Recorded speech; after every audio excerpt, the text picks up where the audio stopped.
Kā veidot imidžu gleznošanas meistarklasēm online vidē? Es domāju, ka Diāna, tas varētu būt jautājums tieši tev.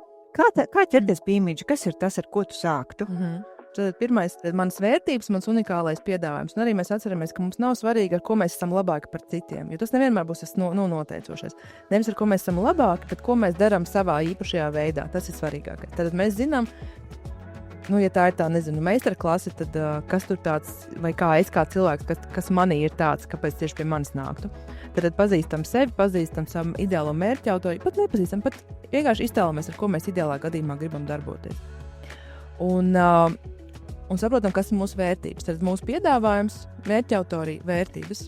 Tad, kad šis jau ir skaidrs, tad nākamais posms būtu mēģināt saprast, ietērpt kaut kādās vizuālās referencēs, kā es savu zīmolu jūtu, kā es viņu redzu. Un tad, kad ir šis vizuālais, tad tas viss notiek un paralēli tiek kārtot arī komunikācija.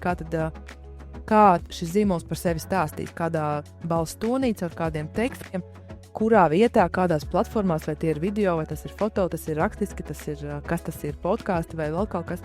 Un tad mēs to bildi liekam kopā un tādā veidā veidojas zīmols. Bet tā galvenā atziņa laikam ir tāda, ko es gribu pateikt, ka tas zīmols veidojās nevis kaut kur ārā, bet šeit tev iekšā vispirms. Tad tu pati ar sevi iečikojies un saproti, kā es šo visu vēlos parādīt, kādas ir manas ambīcijas un vēlmes par šo zīmolu. Un tad tu viņas sāc translēt uz āru arī.